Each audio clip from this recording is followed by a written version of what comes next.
reportedly be questioned by the FBI about her private email server within the coming weeks. The Bureau investigating whether sensitive information that flowed through Clinton's email server was mishandled. The FBI already questioning one of the Democratic frontrunner's closest aides, Huma Abedin.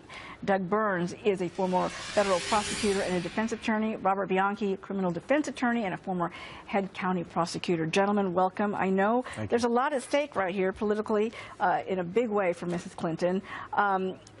Let me ask you, Doug, do you think right now, if you're a betting guy, that you expect her to be questioned by the FBI? Yes, I expect her to be questioned by the FBI for sure, but then the corollary, secondary question that I thought you might ask, do I expect her to be charged with a crime? No, I don't.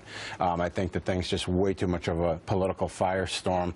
I think there are arguments back and forth. In fairness, I think there are some arguments that she may have violated the statute, but then again, it's a political football beyond. What about the optics? Even if she isn't charged but is questioned, if you are defending Mrs. Clinton there, what do you advise her on how she conducts herself and how to manage the story?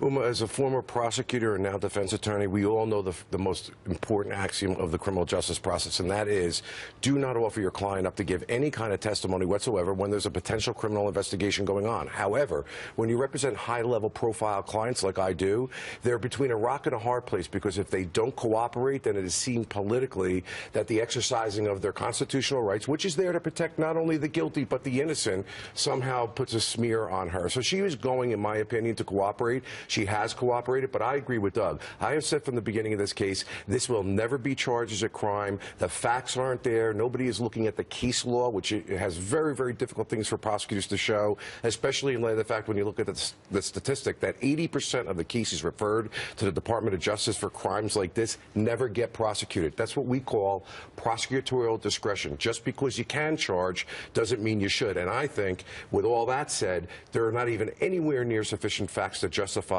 a criminal charge against Secretary Clinton.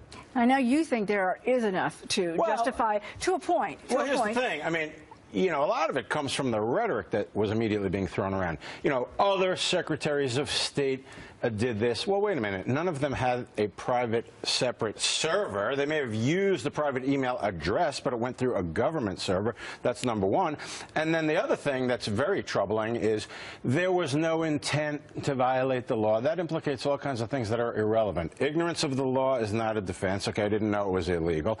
And much more importantly, from a factual standpoint, as Secretary of State, she took an oath immediately upon taking office that I will know what is classified and what isn't. So knowledge is built in by virtue of that process of taking that oath. Yeah, I disagree completely. Yeah. That a lot of those laws include intent, knowledge, purpose, and require that you're trying to subvert, in some of those statutes, the interest of the United States government. Not in this one. But what about the fact that she... Some of the statutes that are being alleged, like the Espionage Act, for example. Not in this one. But what about the fact that she decided herself which emails to delete? Well, that's the thing. Okay, Robert, let's say you and I are sitting in a conference room. You're my boss. You're the county prosecutor.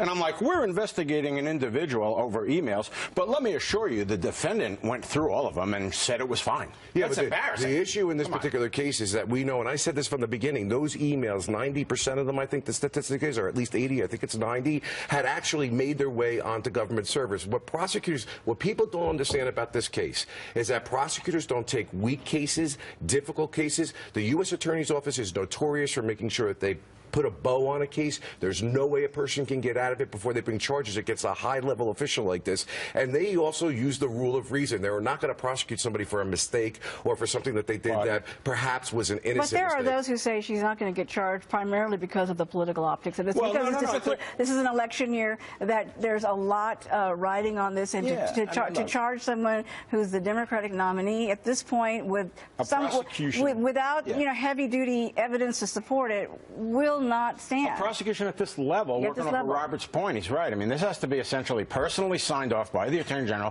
of the United States, Loretta Lynch, who I coincidentally worked with as a prosecutor in Brooklyn. I don't think that's going to happen in a million years. There's tremendous political conflict of interest, obviously, not to be cynical, but, you know, she works for President Obama, and it's right in the middle of an election cycle. Well, I disagree with that. I feel bad for her, and I'm going to tell you why. It's like the old adage about God. For those who believe, no explanation is necessary. For those who don't, no explanation will suffice. twice. So they're all saying that they believe the FBI director will do the right thing, but trust me, if he decides not to prosecute, like they don't in most of these cases, it'll be seen as a political, move. And it's unfortunate for her because she's being dragged through the mud on something that I don't believe she has any. They're going to say, of course, the fix was in, cynically, of course. And the stakes remain high, of course, Yeah. as always. Gentlemen, great to have you here today. Thank you so My much for pleasure. joining us with your insights. Really appreciate it. Thank you.